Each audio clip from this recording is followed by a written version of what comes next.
Let's continue our conversation on memory.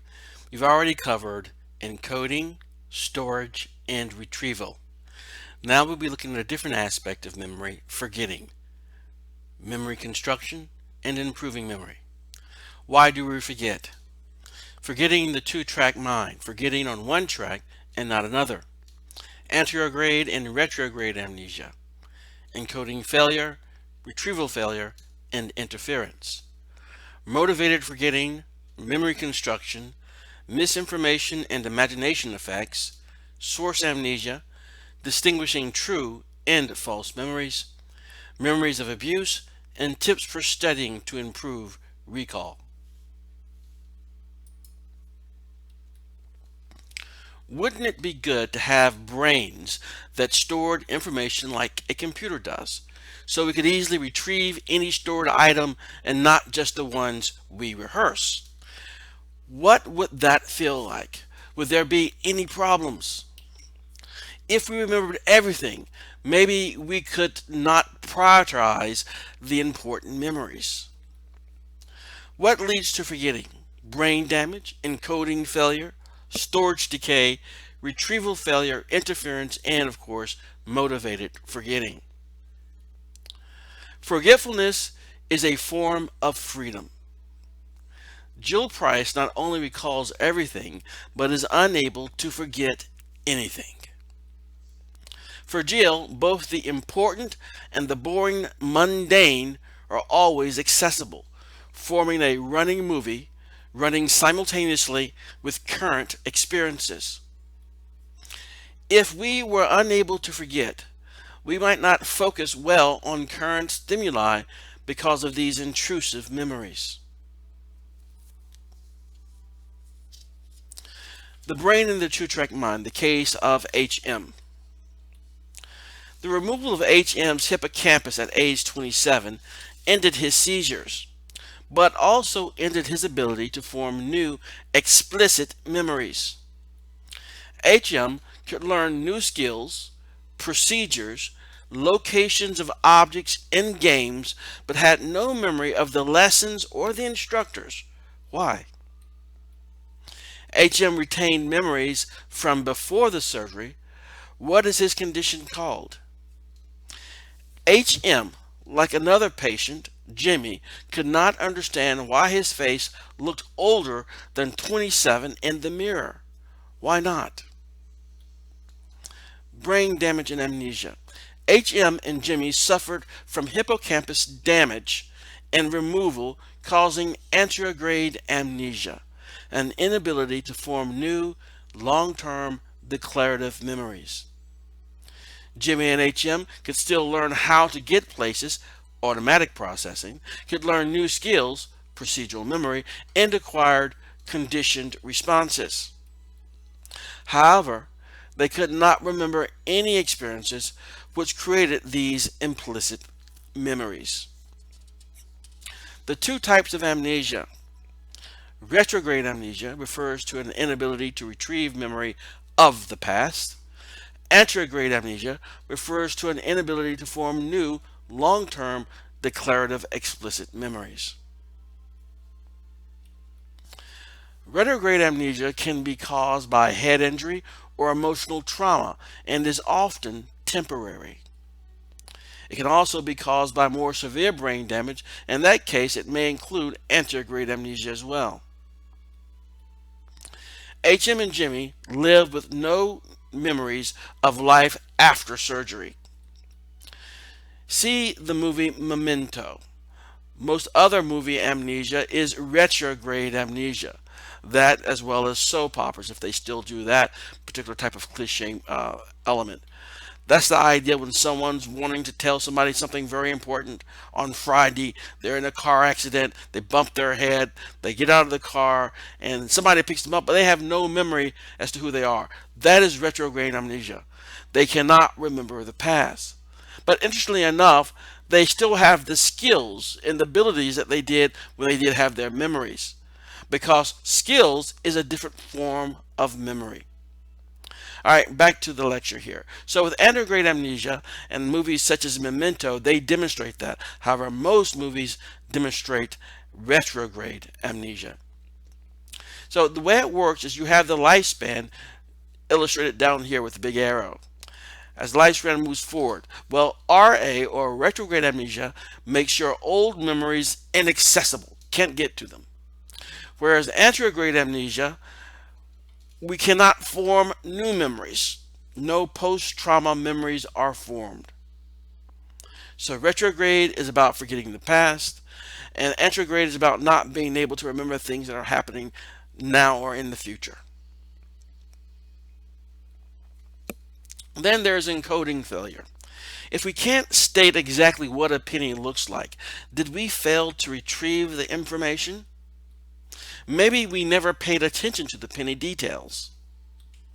Even if we paid attention to it enough to get it into working memory, maybe we still didn't bother rehearsing it and encoding it into long-term memory. So encoding failure does lead to forgetting. We just never really fully encoded it to start off with. Storage decay. Memory fades or decays. Material encoded into long-term memory will decay if the memory is never used, recalled, and restored. Decay tends to level off. Memory decays rapidly for both. Ebbinghaus's nonsense syllables and Spanish lessons. So we see that retention drops, then levels off.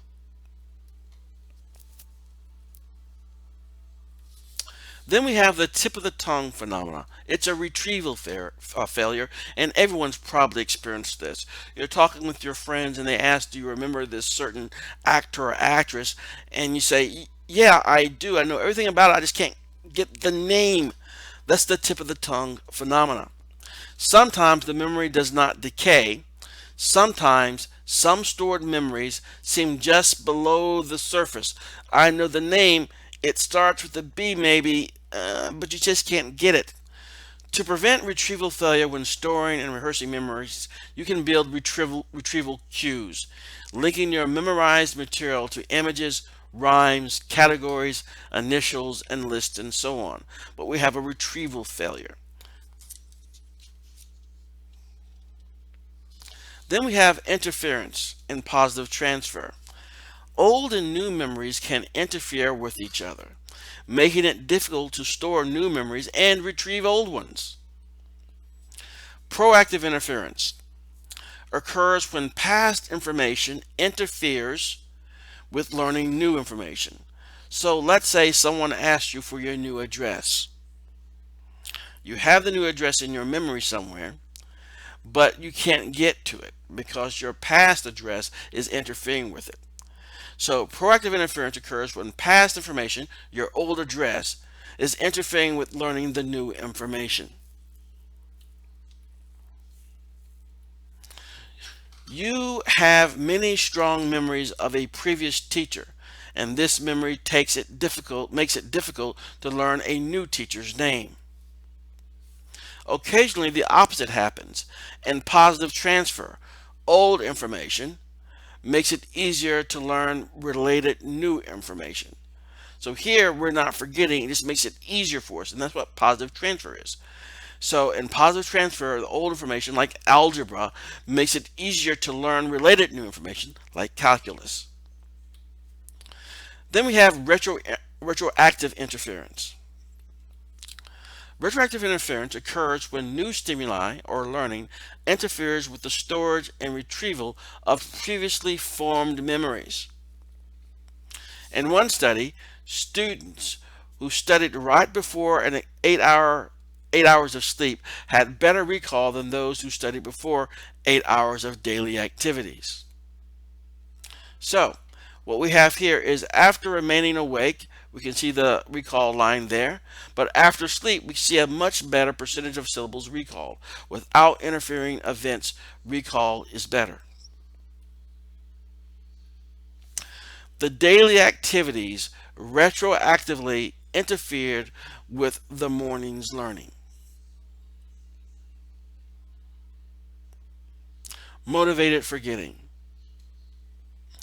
Memory is fallible and changeable, but can we practice motivated forgetting? That is, choosing to forget or to change our memories? Sigmund Freud believed that we sometimes make an unconscious decision to bury our anxiety-provoking memories and hide them from our conscious awareness. He called this repression. Motivated forgetting is not common. Painful memories tend to persist. Most memories can fade if we don't rehearse or use the memories. Basically, it is hard to try to forget. If someone tells you to forget something, the mere act of them telling you to forget something makes you do what? It makes you remember it.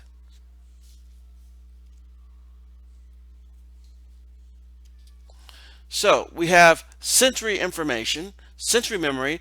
The senses momentarily register amazing detail. Going to working short-term memory, a few items are both noticed and encoded. Then going to long-term storage, some items are altered or lost. And then we retrieval from long-term memory. Depending on interference, retrieval cues, mood, motives, some things get retrieved and some don't. Forgetting summary. Forgetting can occur at any memory stage. As we process information, we filter, alter, or lose much of it. Why is our memory full of errors? Memory not only gets forgotten, but it gets constructed, imagined, selected, changed, and rebuilt. Memories are altered every time we recall, actually reconstruct them. So if you remember the last time you had a birthday party or went to a party, you're calling that information up. It may be getting slightly altered or changed as you restore that information. Then they are altered again when we reconsolidate the memory, using working memory to send them into long-term storage. Later information alters earlier memories. No matter how accurate and video-like our memory seems, it is full of alterations, even fictions. Ways in which our memory ends up being an inaccurate guide to the past. The misinformation effect, imagination inflation, source amnesia, deja vu, and implanted memories. The misinformation effect, incorporating misleading information into one's memory of an event. In 1974, Elizabeth Loftus and John Palmer asked people to watch a video of a minor car accident.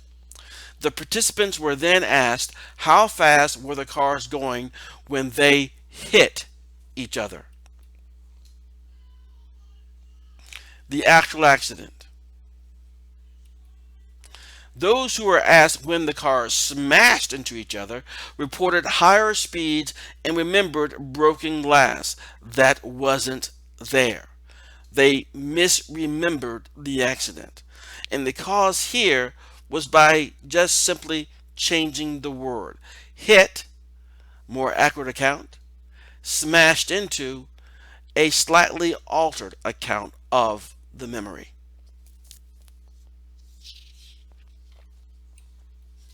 Then we have implanted memories. In a study by Elizabeth Loftus, people were asked to provide details of an incident in childhood when they had been lost in a shopping mall, which had not, I repeat, had not happened. By trying to picture details, most people came to believe that the incident had actually happened. They had acquired an implanted memory. Kids with an implanted memory of a balloon ride later added even more imagined details, making the memory longer and more vivid. Once we have an inaccurate memory, we tend to keep adding more imagined details, as perhaps we do for all memories. The lessons: by trying to help someone recall a memory, you may implant a memory. You can't tell how real a memory is by how real it feels. Source amnesia or misattribution. Have you ever discussed a childhood memory with a family member only to find that the memory was from a movie you saw or book you read, from a story someone told you about your childhood but they were kidding, from a dream you used to have, from a sibling's experience, not yours? If so, your memory for the event may have been accurate, but you experienced source amnesia, forgetting where the story came from and attributing the source to your own experience. Deja vu, already seen. Deja vu refers to that feeling that you're in a situation that you've seen or have been in before. Why does this happen? Sometimes it's because our sense of familiarity and recognition kicks in too soon when we first view a scene. Our brains then make sense of this feeling or familiarity by seeing this scene as recalled from prior experience. Deja vu can be seen as source amnesia, a memory from a current sensory memory that we misattribute as being from long-term memory. Another way to view it that has been described to me before is this. You go into a scene, and for whatever reason your brain sort of processes that scene twice. One of them has a timestamp, the one that you just remembered. The other one maybe doesn't have a timestamp. So you have this other image of this scene that you're in front of presently there floating around, and you sort of attribute that from coming from your long-term memory. Therefore, you get a sense that you've already seen this before. You've already been in this situation previously. Constructed memories in court and in love. Television courtroom shows make it look like there is often false testimony because people are intentionally lying. However, it is more common that there is a mistaken testimony. People are overconfident about their fallible memories, not realizing that their memories are constructions. We tend to alter our memories to fit our current views. This explains why hindsight bias feels like telling the truth. When in love, we overestimate our first attraction. After a breakup, we call being able to tell it wouldn't work out.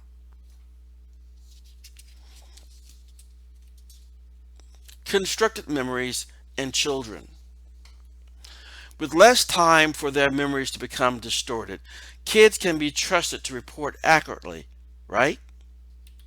No, because kids have underdeveloped frontal lobes, they are even more prone to implanted memories. In one study, children who were asked what happened when an animal escaped in a classroom had vivid memories of the escape, which had not occurred. For kids, even more than adults, imagined events are hard to differentiate from experienced events. Lesson: when interviewing kids, don't lead. Be neutral and non-suggestive in your questions. Recovered memories of past abuse. Can people recover memories that are so thoroughly repressed as to be forgotten? Abuse memories are more likely to be burned in to memory than forgotten. Forgotten memories of minor events do reappear spontaneously, usually through cues, accidental reminders. An active process of searching for such memories, however, is more likely to create detailed memories that feel real. False memories, implanted by leading questions, may not be lies. People reporting events that didn't happen usually believe they are telling the truth. Questioners who inadvertently implant memories in others are generally not trying to create memories to get others in trouble. As a result, unjust false accusations sometimes happen, even if no one intended to cause the injustice. What can we know about past abuse? While true, repressed recovered memories may be rare, unreported memories of abuse are common. Whether to cope or to prevent conflict, many survivors of abuse try to get their minds off memories of abuse. They do not rehearse these memories, and sometimes the abuse memory fades. Because of the infantile amnesia effect, memories of events before age 3 are likely to be constructions. This explains both false reports and misreports of abuse, thinking everything was fine. There is no clear way to tell when someone has actually been abused. An implanted constructed memory can be just as troubling and more confusing than a memory from direct experience. Applying what we've learned about memory. Improving memory to improve grades. Ways to save overall studying time and build more reliable memory. Learn the material in more than one way, not just by rote, but by creating many retrieval cues. Think of examples and connections, meaningful in depth. Create mnemonics, songs, images, and lists. Minimize interference with related material or fun activities. Study right before sleep or other mindless activity. Have multiple study sessions spaced further and further apart after first learning the material. Spend your study sessions activating your retrieval cues, both mnemonic and context, recalling where you were when you learned the material. Test yourself. In study sessions, 1. To practice doing retrieval as if taking a test, and 2. To overcome the overconfidence error. The material seems familiar, but can you explain it in your own words?